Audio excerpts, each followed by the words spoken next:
Assalamualaikum warahmatullahi wabarakatuh.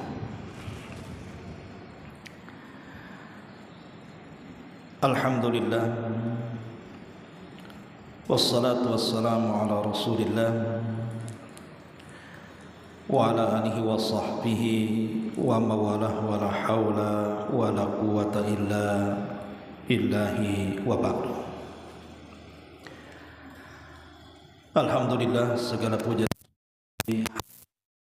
Subhanahu wa ta'ala, salawat dan juga salam kita hadiahkan kepada Rasul kita Nabi besar Muhammad sallallahu alaihi wa ala alihi wasallam.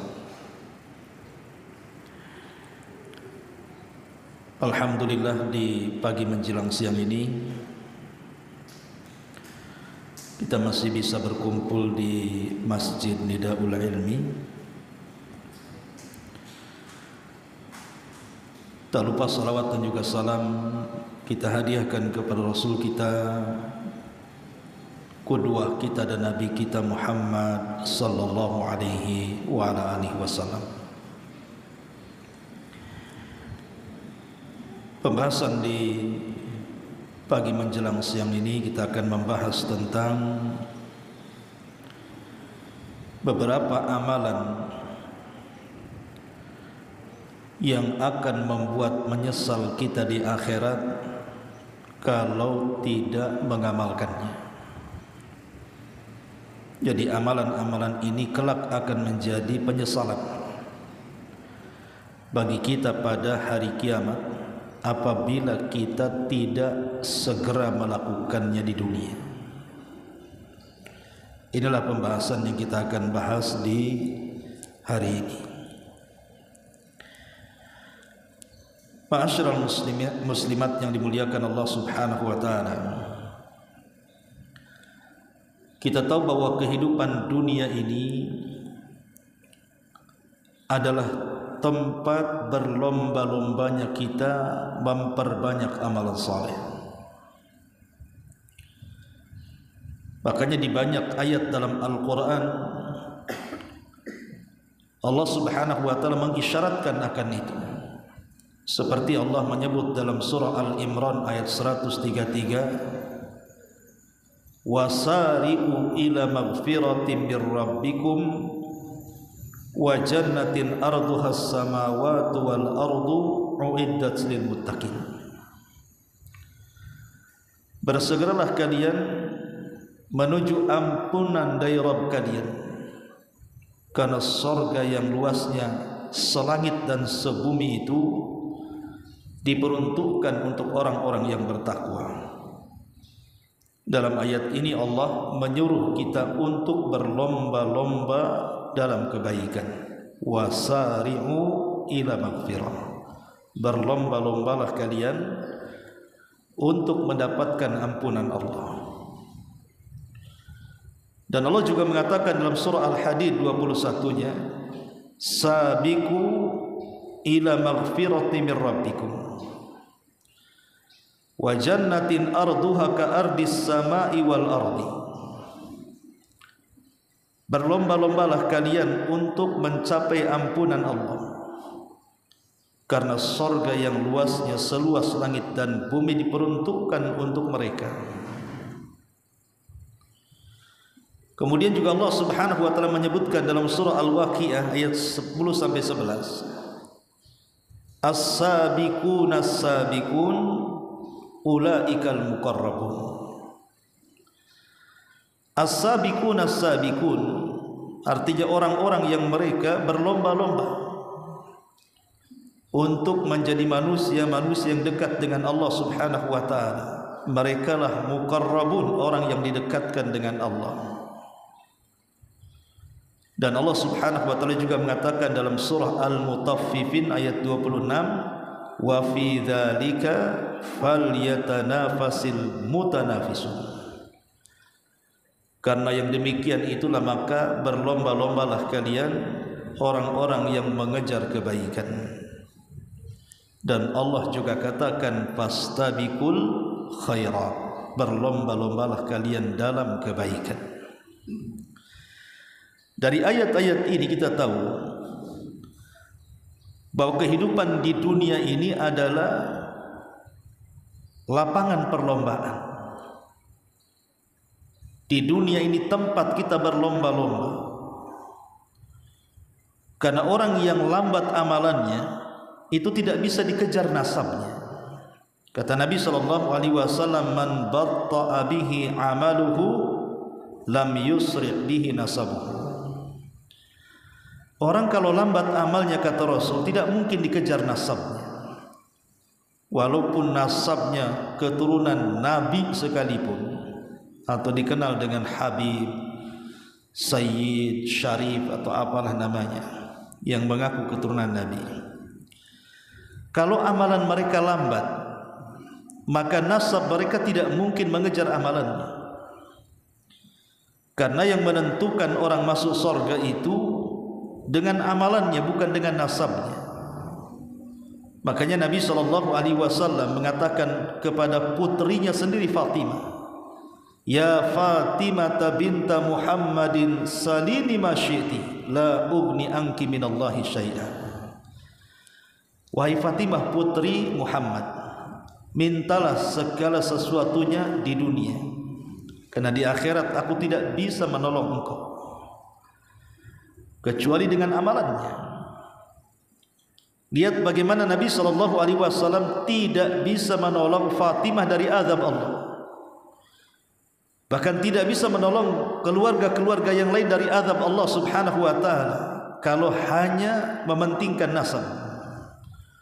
Karena yang bisa menghalangi manusia dari azab Allah itu adalah amal solehnya.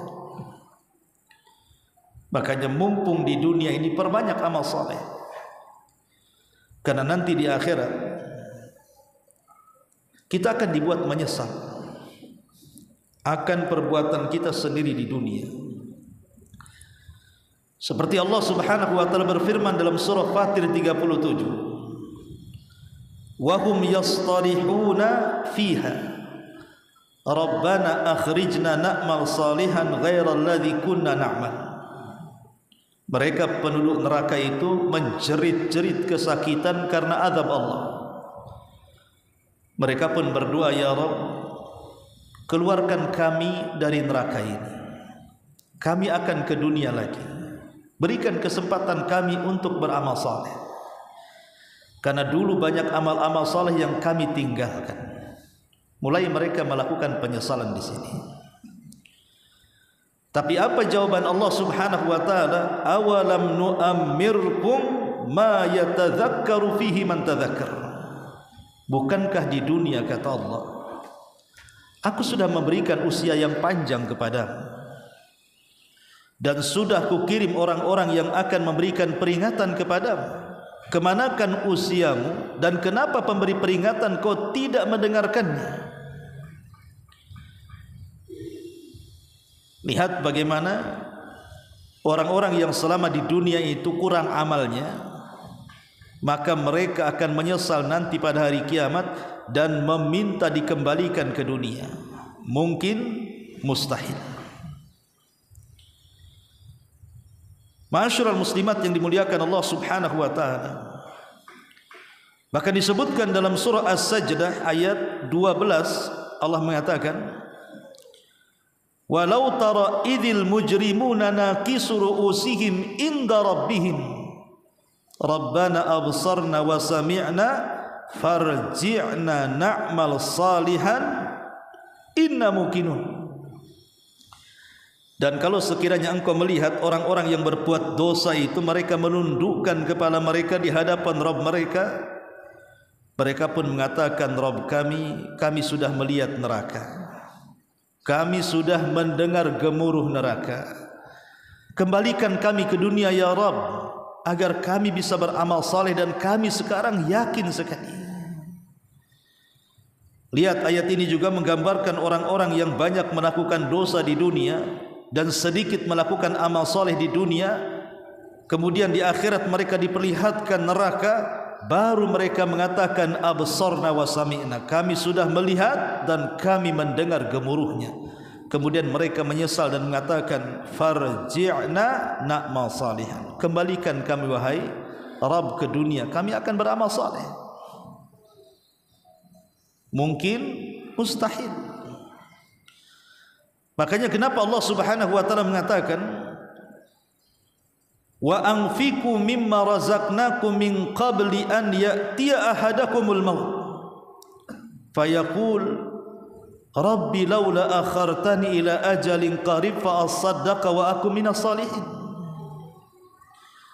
Bersedekahlah apa yang telah kami rizkikan kepada kalian sebelum datang kematian menjemput kalian. Tiba-tiba kalian bicara, Rabb kami, kembalikan kami ke dunia walaupun sesaat, agar kami bisa bersedekah dan kami bisa beramal saleh. Mungkin, mustahil. Dan Allah juga mengatakan bagaimana penyesalan yang hebat yang mereka rasakan sehingga mereka mengatakan yaqulu ya laitani qaddamtu li hayati. Mereka mengatakan kelak pada hari kiamat, duhai celaka aku, duhai celaka aku, qaddamtu li hayati, apa yang telah aku lakukan selama perjalanan hidupku, apa yang akan aku serahkan ke hadapan Allah dengan perjalanan kehidupanku yang penuh dengan maksiat dan sedikit amal. Ma'asyiral muslimat yang dimuliakan Allah Subhanahu wa taala, jangan lagi cerita nanti pada hari kiamat. Ketika kita meninggal dunia saja, baru masuk dalam kubur, penyesalan itu sudah ada. Sebagaimana Allah mengatakan hatta idza jaa ahadahumul mautu qala rabbirji'uni. Ketika salah seorang di antara kalian dijemput kematiannya, dia pun mengatakan, ya Rabb, kembalikan aku ke dunia, la'alli a'malu salihan, agar aku bisa beramal saleh. Tapi apa jawaban Allah? Kalla innaha kalimatun huwa qailuha. Mustahil, karena ada dinding barzah yang memisahkan engkau dengan kehidupan dunia. Lah apakah penyesalan-penyesalan itu harus kita katakan kelak setelah kematian, atau harus kita katakan setelah kiamat dibangkitkan kemudian dihadapkan di hadapan Allah baru kita berdoa kecelakaan akan diri sendiri dan menyesal dan ingin dikembalikan ke dunia, padahal itu adalah mustahil? Lah, maka sebelum itu terjadi, maka amalkan amalan-amalan yang dijelaskan oleh para ulama, supaya amalan-amalan ini tidak menjadi penyesalan kita pada hari kiamat kalau kita tidak mengamalkannya di dunia. Apa saja amalan itu? Ma'asyiral muslimat yang dimuliakan Allah Subhanahu wa taala, yang pertama, jaga salat, terutama salat 5 waktu, karena itu salat yang diwajibkan kepada kita. Kenapa saya katakan amalan yang pertama adalah jaga salat? Karena salat ini kalau sampai ditinggalkan, maka ada neraka khusus yang Allah Subhanahu wa taala sediakan kepada mereka. Apa nerakanya? Saqar. Allah Subhanahu wa taala mengatakan, "Ma salakakum fi saqar." Kenapa kalian bisa masuk ke neraka Saqar, kata Allah? Apa penduduk neraka mengatakan? Qalu lam naku minal musallin. Karena dulu di dunia kami tidak pernah sholat. Tegas-tegas ahli Saqar ini mengatakan, karena kami di dunia dulu tidak pernah sholat, baru mereka merasakan. Apa nunggu masuk neraka Saqar kemudian dia berpikir ingin balik ke dunia dan berjanji ingin sholat? Mustahil. Maka jangan pernah tinggalkan sholat. Apalagi sholat sendiri adalah amalan yang pertama kali dihisab di hadapan Allah Subhanahu wa taala. Kata Nabi SAW, awal ma yuhasabu bihil abdu yawmal qiyamah salatuhu, faman saluhat salatuhu saluha sairu amalihi, wa man fasadat salatuhu fasada sairu amalihi. Kata Rasul, amalan yang pertama kali dihisab di hadapan Allah adalah salatnya. Kalau salatnya baik, maka menentukan kebaikan amal yang lainnya. Tapi kalau solatnya sangat buruk, juga akan mengecewakan amal-amalan yang lainnya, merusak amal-amal yang lainnya. Maka jangan pernah tinggalkan solat. Kita lihat di masyarakat kan, bukan? Ada orang-orang yang meninggalkan solat itu, subhanallah, saya pun heran. KTP mereka muslim, kalau dibilang kafir marah. Tapi kalau tidak solat, nyantai saja tuh. Coba aja bu, datang kepada orang yang tidak pernah solat, ibu katakan kafir, marah nggak tuh? Marahlah bu, enak kali aku kafir. Tengok nih KTP ku, tak ada Nasrani, tak ada Yahudi, aku muslim. Lah kalau KTP-nya muslim, solat dong. Karena solat itu yang membedakan mukmin dan kafir masalahnya. Tapi biasa saja di masyarakat itu, kayak tak ada beban orang tak solat itu. Saya pun heran. Ya. Padahal Nabi SAW sampai mengatakan, man hafadha 'alaiha kanat lahu nuran wa burhanan wa najatan yaumal qiyamah wa man lam yuhafid 'alaiha lam yakun lahu nurun wa burhanun wa najatun wa kana yaumal qiyamati ma'a Qarun wa Fir'aun wa Haman wa Ubay ibn Khalaf. Apa kata Rasul? Siapa yang menjaga 5 waktu salat, maka dia akan diberikan cahaya, akan diberikan bukti, akan diberikan keselamatan pada hari kiamat. Cahaya, bukti dan keselamatan pada hari kiamat. Tapi orang yang tidak menjaga salat, kata Rasul, dia tidak akan dapat cahaya, gelap hidupnya, dunia ataupun akhirat. Tidak akan dapat bukti sebagai hujjah di hadapan Allah Subhanahu wa taala. Bahkan dia tidak akan selamat. Dan nanti pada hari kiamat orang-orang ini akan dimasukkan satu neraka dengan Qarun, dengan Fir'aun, dengan Haman dan dengan Ubay ibn Khalaf. Maka jangan sampai meninggalkan salat. Saya kira ibu-ibu yang hadir di sini insyaallah tidak mungkin meninggalkan salat. Mudah-mudahan. Tapi terkadang saya ibu kan kadang-kadang punya saudara, punya kerabat, punya kawan, punya tetangga. Ibu bisa lihat kan, mesti di antara kerabat kita, keluarga kita, tetangga gitu ada yang enggak salat kan? Kan kita heran gitu kan. Kita ini sedang bertetangga dengan seorang muslim ke dengan seorang kafir. Kita ini satu keluarga dengan seorang muslim ke dengan orang kafir. Maka ajak mereka salat. Katakan sebelum kau menyesal di akhirat, salat sekarang. Karena nanti setelah kematian tidak ada kesempatan lagi untuk salat. Bahkan engkau disolati orang lagi. Ini yang pertama. Yang kedua, amalan yang jangan sampai ditinggalkan, dan kalau ditinggalkan akan membuat penyesalan pada hari kiamat, malas untuk istighfar. Jangan malas istighfar.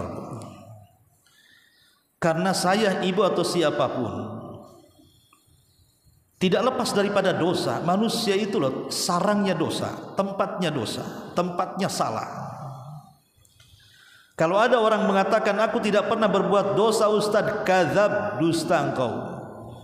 Mana ada orang tidak berbuat dosa? Sehari-hari kita ini berbuat dosa. Tidak dosa mata, dosa telinga. Tidak dosa telinga, dosa lisan. Tidak dosa lisan, dosa pikiran. Tidak dosa pikiran, ya dosa tangan. Tidak dosa tangan, ya dosa kaki. Tidak dosa kaki, ya dosa badan. Setiap hari kita ini nampaknya wajib berbuat dosa. Siapa yang lepas dari dosa? Kita bukan nabi yang maksum. Karena kita ini senantiasa kemudian terjerumus kepada dosa, baik dosa kecil ataupun besar. Dan kalaupun seandainya ada orang-orang yang mungkin berusaha untuk melaksanakan ibadah, melaksanakan ketaatan, tapi berapa banyak ibadah yang diwajibkan kepada kita itu, Bu, kita meremehkannya. Berapa banyak kewajiban yang kita remehkan coba. Ibu selaku ibu rumah tangga saja contohnya. Ibu punya suami, atau ibu punya orang tua, atau ibu punya anak. Itu ada hak di situ yang harus ditunaikan. Seorang istri punya hak kepada suami, orang tua punya hak kepada anak, anak punya hak kepada orang tua. Terkadang kita lalai. Atau hak kita kepada tetangga, atau hak kita kepada kaum muslimin secara umum, atau hak kita bahkan kepada binatang, atau lebih daripada itu hak kita kepada Allah Subhanahu wa taala. Mungkin kita meremehkan salat, meremehkan puasa Ramadan, meremehkan haji padahal dia mampu, meremehkan zakat padahal sudah waktunya dikeluarkan. Siapa yang tidak terjerumus kepada orang-orang yang meremehkan? Boleh jadi kita di dalamnya. Ataupun boleh jadi mungkin kita sudah berusaha, salat 5 waktu tidak pernah tinggal, puasa Ramadan tidak pernah tinggal, haji ya sudah dilaksanakan, zakatnya setiap tahun dikeluarkan. Tapi ingat, setiap kita melaksanakan ibadah itu tidak ada ceritanya 100% dapat pahala. Pasti kurang dari 100%. Contoh ibu sholat, mungkin dalam sholat ibu melamun mikir utang, mungkin dalam sholat ibu juga stres mikir anak, mungkin dalam sholat ibu stres mikir suami yang mau kawin lagi, mungkin dalam sholat ibu stres karena diganggu tetangganya, diganggu dengan ucapan kawannya, difitnah, dibuli, digibah, macam-macam kan bu. Lah karena 3 perkara ini bu.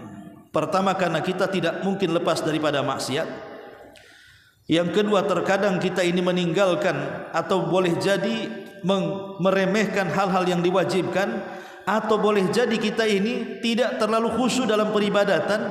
Lah sebab 3 inilah kenapa kita disuruh istighfar. Perbanyak istighfar. Karena istighfar ini akan menjadi keamanan kita dari azab Allah di dunia dan akhirat.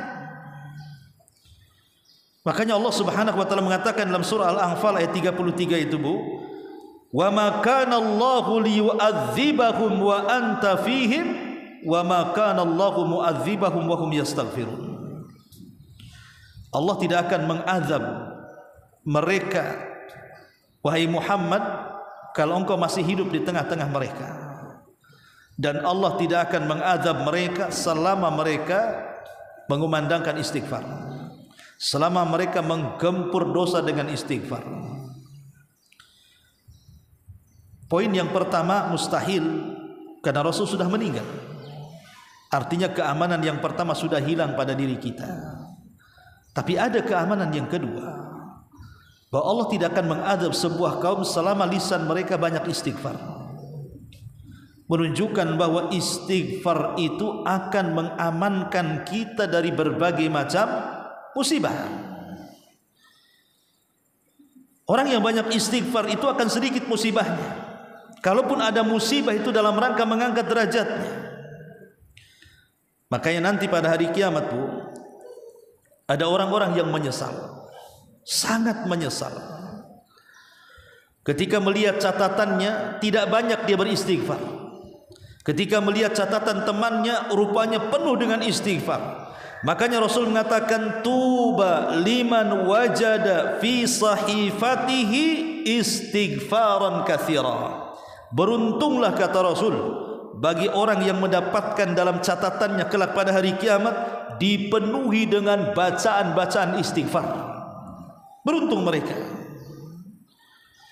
Dalam riwayat, man ahabba an tasurrahu sahifatuhu falyukthir minal istighfar. Barang siapa yang cinta di mana catatannya akan membahagiakan dia pada hari kiamat, perbanyaklah istighfar di dunia kata Rasul. Maka sebelum kita menyesal pada hari kiamat, maka amalan yang kedua, perbanyak istighfar. Apalagi istighfar sendiri, Rasul mengatakan, man lazimal istighfar ja'alallahu min kulli hammin faraja. wa min kulli dhikin makhraja wa razaqahu Allahu min haitsu la ta'lamun. Siapa yang melazimkan istighfar, maka kesulitannya akan datang kemudahan, keperitannya akan datang kesenangan, dan Allah akan berikan rizki dari arah yang tidak disangka-sangka. Apalah susahnya istighfar, Bu? Hanya ngomong astagfirullahaladzim. Jadi kalau ibu melakukan dosa habis ghibah, astagfirullahaladzim. Jangan astagfirullahaladzim tapi mulutnya ghibahin orang, Bu. Ya, maksudnya kalau kita sudah tahu ini salah, cepat minta ampun kepada Allah. Kalau itu dosa dengan seorang hamba, cepat minta maafnya. Ini yang kedua. Yang ketiga, banyak-banyak berzikir, karena orang yang sedikit zikirnya di dunia, maka itu akan menjadi penyesalan pada hari kiamat. Ketika orang-orang pada hari kiamat disucikan oleh Allah Subhanahu wa taala dari dosa-dosanya, diangkat derajatnya di sorga, dan juga mendapatkan pahala yang besar karena zikirnya. Rupanya kita melihat mereka yang mendapatkan keutamaan-keutamaan itu ada pada orang lain, disitulah timbul penyesalan. Kenapa orang itu diangkat derajatnya? Kenapa orang itu dibersihkan dosa-dosanya? Kenapa orang itu diberikan pahala yang luar biasa di hadapannya? Kenapa aku tidak? Itu karena kita tidak banyak berzikir di dunia. Padahal Nabi SAW sudah mengatakan, ala unabbi'ukum bi khairi min a'malikum wa azkaha inda malikikum wa arfa'uha fi darajatikum wa khairun lakum min infaqiz zahabi wal warik wa khairun lakum min an talqaw aduwakum fatadribu a'naqahum wa yadribu a'naqakum. Qalu bala ya Rasulullah. Qala dzikrullahi azza wa jalla. Kata Nabi SAW, mau enggak aku habarkan kepada kalian amal yang paling baik, yang bisa membersihkan dosa-dosa kalian di hadapan Rabb kalian, yang bisa mengangkat derajat-derajat kalian, dan itu lebih baik daripada infak emas dan perak, dan itu lebih baik daripada engkau berjumpa dengan musuh, engkau membunuh musuh atau engkau dibunuh musuh. Tentu sahabat heran, amal apalah itu pahalanya gede gitu? Amal apa itu kok pahalanya luar biasa seperti itu? Maka Rasul mengatakan, zikrullah, perbanyak zikir.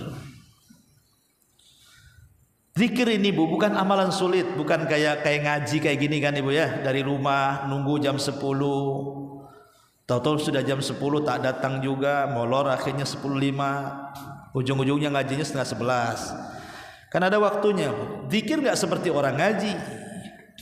Ya. Zikir enggak seperti orang sholat harus nunggu waktu. Nanti kita wudu, pusing apakah punya hadas kecil, sudah hadas besar, kalau hadas besar harus mandi lagi. Kemudian setelah sholat ada gerakan, ada bacaan. Atau zikir bukan seperti ibadah haji yang perlu dengan fisik dan biaya. Tidak sama juga dengan puasa yang lapar-lapar dan dahaga. Zikir dulu, ibadah yang ringan. Anak kecil bisa melakukannya, anak remaja bisa melakukannya, orang dewasa, orang tua bisa melakukannya, laki-laki, wanita bisa melakukannya, orang haid, orang yang suci bisa melakukannya, orang nifas, orang wanita suci bisa melakukannya, lagi safar, lagi mukim, lagi duduk, lagi berdiri, lagi jalan, lagi berkendaraan, lagi sakit, lagi sehat. Zikir ini bisa dilakukan siapa saja, kapan saja, di mana saja.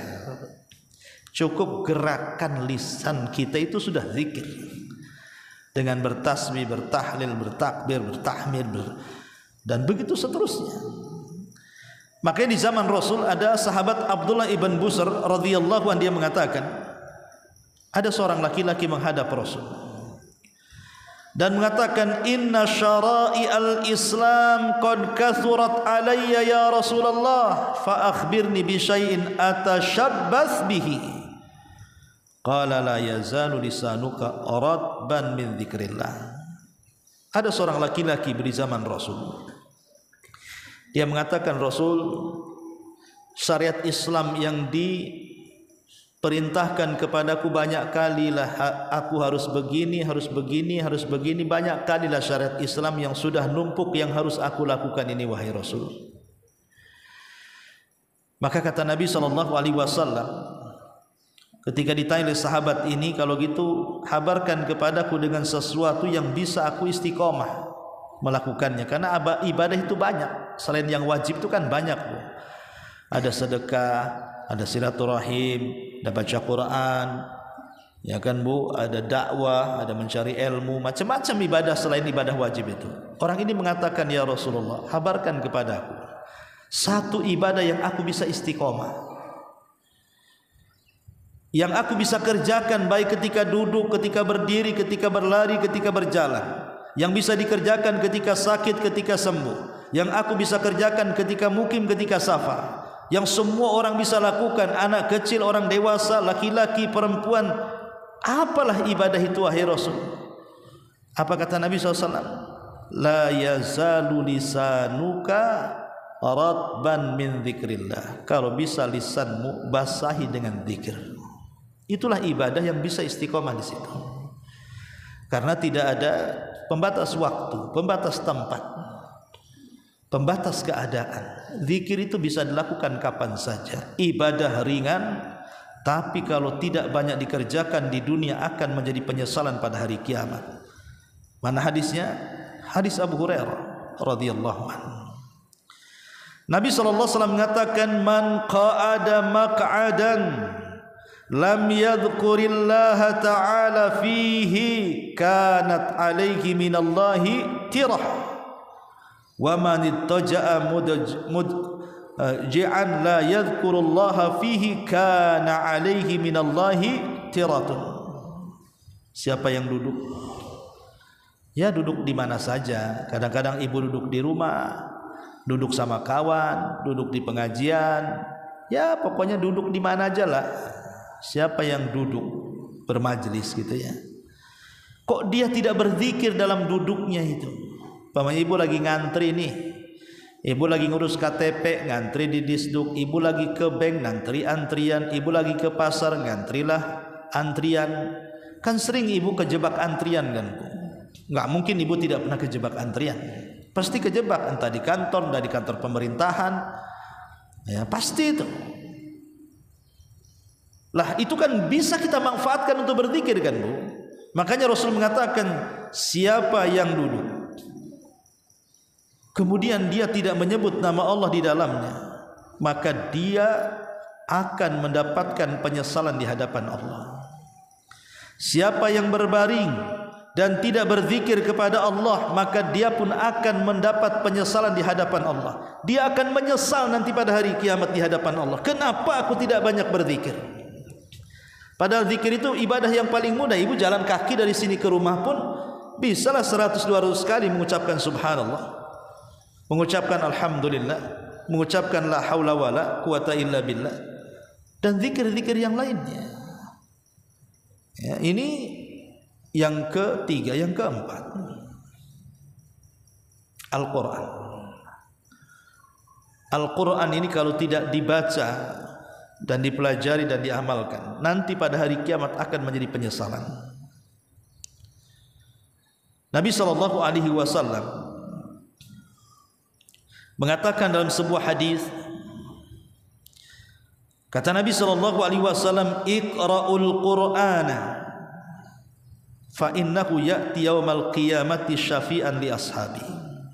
Bacalah Quran di dunia, karena Quran kelak pada hari kiamat akan menjadi syafaat bagi para pembacanya. Keselamatan manusia di akhiratmu itu ditentukan salah satunya dengan syafaat, dan lebih daripada itu dengan rahmat Allah Subhanahu wa ta'ala. Jadi nanti pada hari kiamat ketika banyak orang yang kemudian diselamatkan dengan syafaat mereka karena bacaan Quran di dunia, kita pula menanti-nanti syafaat itu tak datang-datang.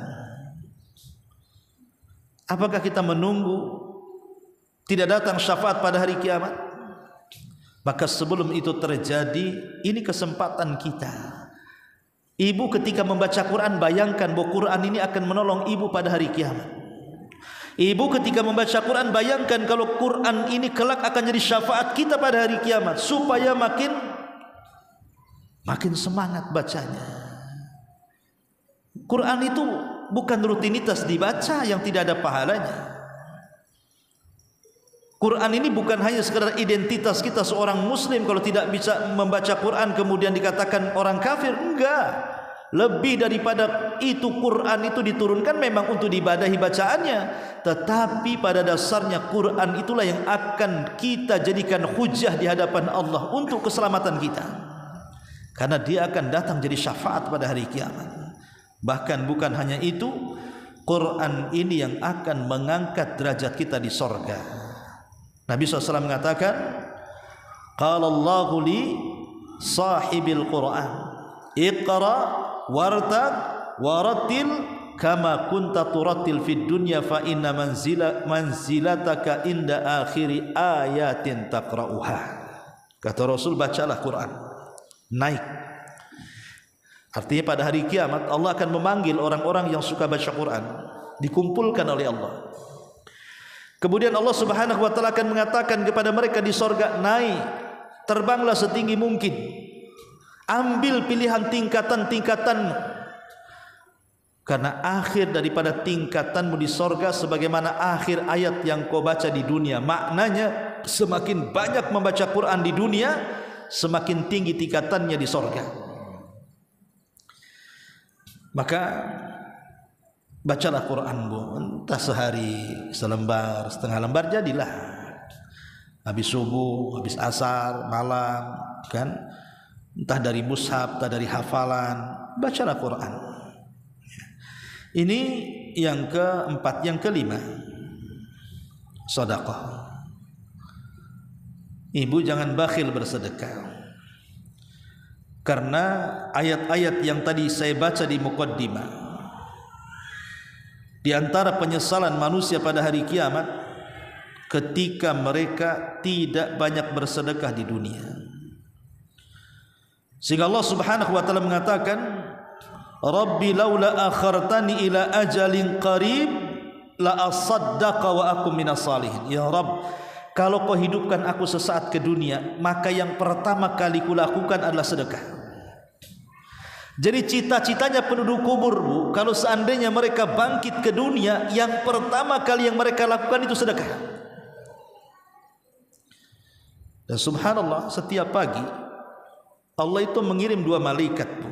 Setiap pagi Allah itu mengirim malaikat, 2 malaikat, di mana satunya mengatakan Allahumma timumfikan khalafa. Ya Allah, kata malaikat ini, kalau hari ini ada orang yang sedekah, lipat-lipat gandakan tuh hartanya.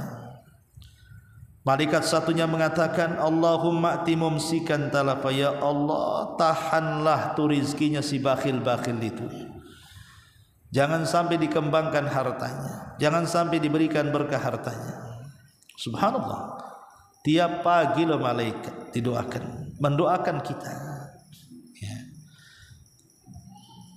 Sedekah itu tidak mesti menggunakan uang, karena orang berpikir berat kali lah saya untuk kehidupan saja susah.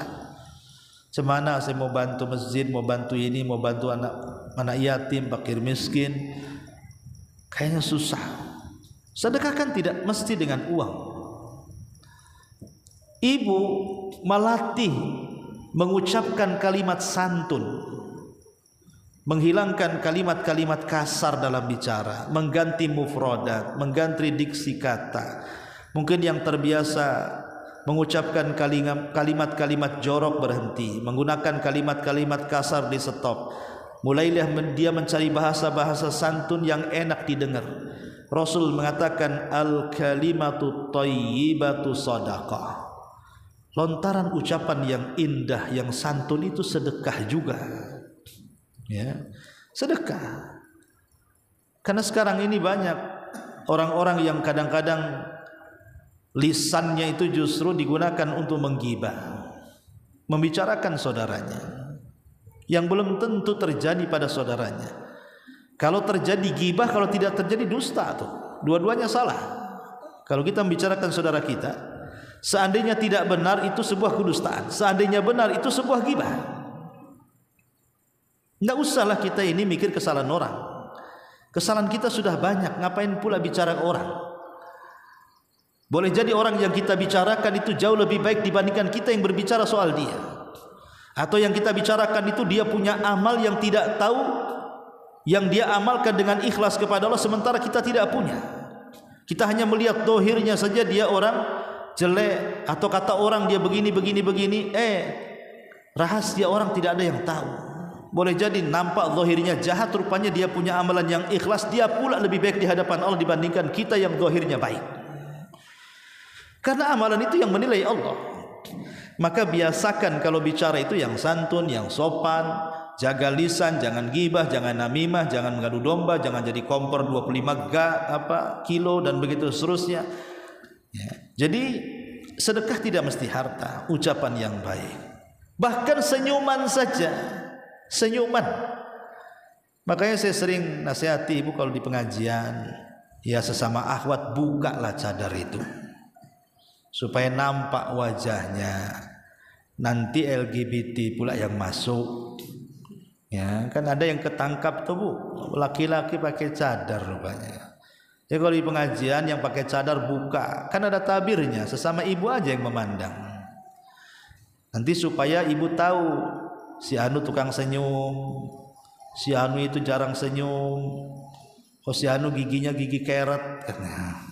Ya, karena senyumannya yang hangat dan begitu seterusnya. Jadi kan enak Bu, kalau semua pakai cadar, yang sinis nggak yang sinis itu tidak tahu. Dan itu keakraban, jadi kan tahu mukanya, oh si anu, kan enak Bu. Di situ nampak ibadah. Kalau ibu pakai cadar kemudian senyum, nampak nggak senyum ibu? Macam mana mau ibadah? Ibadahnya terhalang. Ya, nanti orang nyangka ibu lagi ngeledekin, ngeluarin lidah dia kan, padahal ibu lagi senyum sebenarnya. Itu gara-gara pakai cadar. Buka saja kalau di pengajian. Ya kecuali kalau pengajiannya nggak pakai tabir, nampak ustadznya, ya nggak usah kan. Tapi kalau sesama ibu ada tabirnya nampak gini kan nggak ada masalah Bu. Ya. Jadi sekali lagi ya, kalau seandainya kalau dimutlakan kalimat sedekah ya identik dengan uang kan itu ya. Tapi kalau kita tidak punya uang karena berat dengan kebutuhan, bisa dengan sedekah lainnya. Mengajak manusia kepada kebaikan sedekah, mencegah manusia dari kemungkaran sedekah, ucapan tasbih, tahlil, takbir sedekah. Sedekah ini banyak pilihannya. Ma'asyiral muslimat yang dimuliakan Allah Subhanahu wa taala. Ini kemudian yang seterusnya ilmu. Maka banyaklah belajar Bu. Karena orang jahil nanti pada hari kiamat akan menyesal. Menyesal senyesal-nyesalnya. Allah Subhanahu wa taala sampai mengatakan dalam surah Al-Mulk ayat 10 itu. Wa qalu law kunna nasma'u aw na'qilu ma kunna fi ashabis sa'ir. Dan mereka berkata, sekiranya kami di dunia mendengarkan ataupun memikirkan peringatan-peringatan itu, niscaya tidaklah kami termasuk menjadi para penghuni-penghuni neraka yang menyala-nyala. Lihat bagaimana orang-orang yang menyesal pada hari kiamat. Salah satunya adalah orang yang mereka tidak belajar, tidak menggunakan kuping mereka untuk mendengar kajian, tidak pernah mendengarkan, tidak menggunakan mata dan pikirannya untuk menambah pengetahuan. Maka nanti pada hari kiamat menyesal. Makanya mereka mengatakan lau kunna nasma, coba di dunia kami mendengar peringatan-peringatan, pengajian-pengajian, wejangan-wejangan, nasihat-nasihat, au na'qil, atau otak kita berpikir ya, terus belajar dan belajar sehingga tahu ini hukum halal haram, baik tidak, syirik, bid'ah, tauhid, taat, maksiat. Akhirnya dia tahu. Sehingga ketika itu semua tahu dengan pengetahuannya, kita bisa membedakan mana yang hak, mana yang batil, mana yang tidak benar, mana yang benar, mana yang ikhlas, mana yang tidak ikhlas. Dia berjalan dengan kebaikan di dunia. Sementara orang-orang yang tidak punya pengetahuan akhirnya mencampur adukan kebaikan dengan keburukan, mencampur adukan sunnah dengan bid'ah, syirik dengan tauhid, taat dengan maksiat. Akhirnya amalan ditolak di hadapan Allah. menyesal dia. Kenapa dulu di dunia kami tidak belajar? Maka alhamdulillah kalau ibu diberikan kesempatan bisa duduk di majelis taklim, di pengajian manapun, kalau ada kesempatan duduk di majelis taklim, duduk. Karena duduknya saja, Bu, anggaplah ibu tidak paham ataupun pulang bingung apa yang diucapkan ustaz ini, ngalor ngidul ngetan ngulon gak jelas ini, tetap ibu dapat pahala. Pahalanya apa? Diampuni dosa-dosanya. Datang ke majelis taklim bawa dosa, pulang sudah bersih dosanya. Kan enak, Bu. Kan enak. Jangankan yang sengaja datang ke majelis taklim, Bu, yang tidak sengaja. Ada orang datang ke ibu nagih utang. Gak apa-apa, Bu, ya, contohnya nagih utang. Berarti ibu punya utang tuh. Kata orang rumah itu, ibu lagi pengajian di Nidal Ilmi, akhirnya yang nagih hutang, nunggulah dia datang ke masjid ikut duduk. Ibu was-was, kenapa orang ini di sini? Lah orang yang nagih hutang ini tanpa sadar dia duduk di majelis taklim karena nunggu ibu ikut dengarkan pengajian. Sahabat mengatakan, ya Rasul, apakah orang seperti itu juga sama dapat pahala? Maka Rasul mengatakan, ya. Maka orang itu adalah orang yang teman-temannya tidak mungkin mencelakakan dia. Dia pun akan diampuni dosa-dosanya. Itu yang tidak sengaja datang, Bu.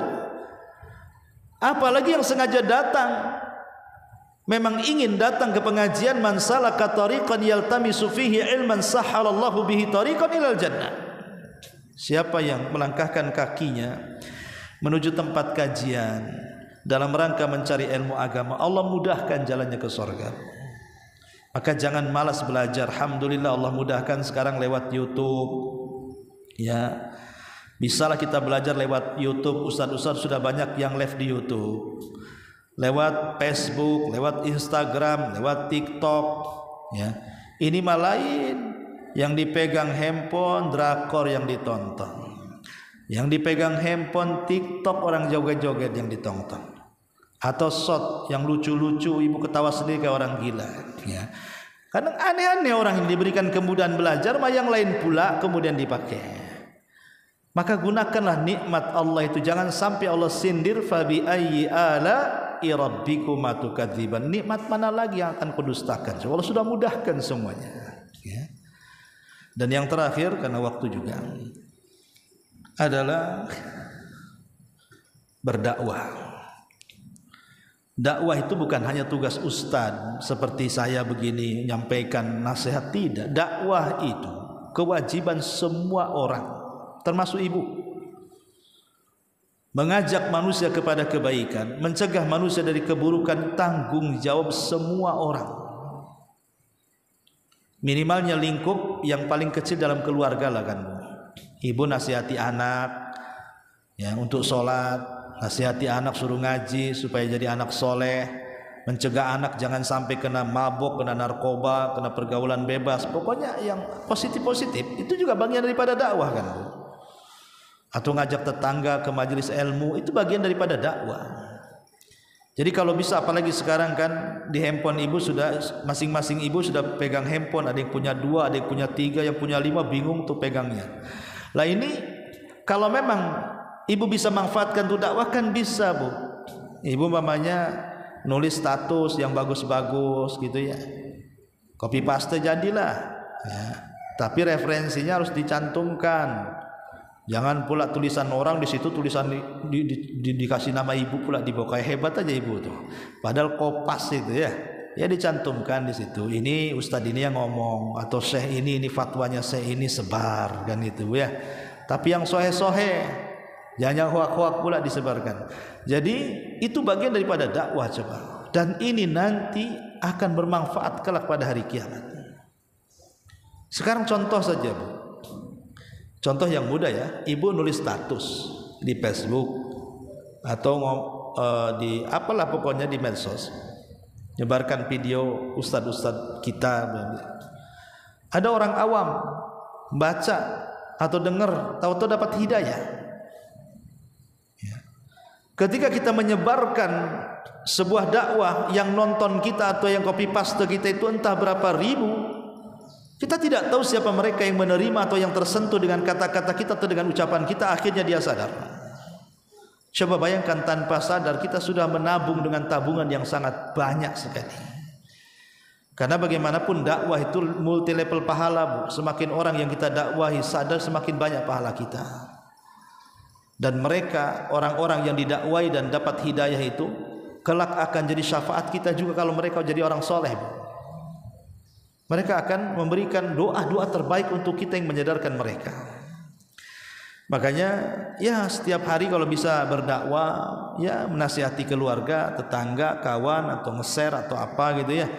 Jangan sampai kemudian ada sisa-sisa waktu itu yang berlalu begitu saja.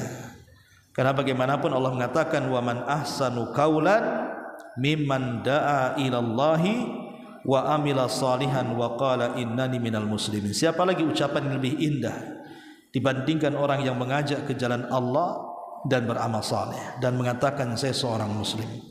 Wallahu a'lam bishawab. Sampai di sini. Kalau ada yang mau bertanya silahkan. Kalau tidak kita tutup. Iya. Waalaikumsalam. Ibu hamil dan menyusui yang banyak utang puasanya dengan berfidyah, apakah harus puasa lagi setelah dia tidak menyusui lagi? Iya. Saya mengambil fatwa daripada Syekh bin Baz rahimahullah taala ketika ditanya apakah ibu hamil dan menyusui itu harus mengqadha atau cukup bayar fidyah. Ada 3 perselisihan ulama. Secara singkat ada yang mengatakan cukup fidyah, ada yang mengatakan harus qadha, ada yang mengatakan qadha dan fidyah. Tapi Syekh bin Baz memilih bahwa ibu hamil dan menyusui posisinya sama dengan seorang musafir. Ketika Allah Subhanahu wa taala mengatakan, "Wa man kanat maridan aw ala safarin fa iddatu min ayyamin ukhra wa 'alal ladzina yutiqunahu fidyatu ta'amu miskin." Jadi ketika seseorang sakit kata Allah ataupun safar kemudian berbuka, maka qadhanya di hari-hari yang lain. Adapun orang-orang yang tidak sanggup berpuasa, maka dia bayar fidyah. Ulama berselisih maksudnya orang yang tidak sanggup berpuasa bayar fidyah ini siapa? Ada yang mengatakan pertama orang sakit yang tidak diharapkan kesembuhannya. Kata dokter ini permanen sakitnya, tidak mungkin sembuh, sehingga dia tidak bisa puasa, maka cukup fidyah saja. Yang kedua, orang tua renta yang sudah sepuh, nggak tahan lagi menahan lapar dan haus, mau diapakan lagi orang tua, maka cukup bayar fidyah. Kemudian wanita hamil dan menyusui, inilah yang menjadi khilaf. Apakah dimasukkan seperti orang sakit yang tidak diharapkan kesembuhannya dan seperti kakek-kakek yang sudah tidak sanggup, ataukah dimasukkan seperti orang sakit dan orang safar? Nah, Syekh bin Baz mengatakan bahwa orang sakit dan orang yang menyusui dan orang hamil itu sama dengan orang sakit yang bisa disembuhkan atau sama dengan seorang musafir, sehingga harus mengqadha tanpa fidyah. Ya, itu fatwa beliau. Dia mengqadha puasanya. Ini pendapat beliau. Ya, saya hanya menukilkan saja. Dan banyak berpendapat dengan pendapat ini. Walaupun ada yang mengatakan lihat apakah dia takut kepada janinnya ataukah takut kepada ibunya. Kalau itu yang terjadi harus qadha dan fidyah. Ada yang mengatakan juga tidak perlu dua-duanya, yang penting fidyah saja. Yaitu terpulang kepada keyakinan kita mana yang lebih kuat dari pendapat para ulama ini. Bagi yang mengatakan cukup fidyah, ya fidyah saja. Bagi yang mengikut pendapat ya qadha saja. Bagi yang mengatakan qadha dan fidyah, ya dua-duanya, kan gitu. Karena masalah fikih itu masalah yang luas. Cuman kalau ibu tanya kepada saya, ya saya lebih memilih pendapat Syekh bin Baz bahwa orang yang menyusui dan orang yang hamil itu sama dengan musafir. Artinya dia cukup mengqadha saja kalau selesai menyusuinya atau selesai kehamilannya. Wallahu a'lam. Baik, sampai di sini. Kalau tidak ada yang bertanya, kita tutup. Subhanaka bihamdika asyhadu an la ilaha illa anta astaghfiruka wa atubu ilaik. Allahu ta'ala alam. Assalamualaikum warahmatullahi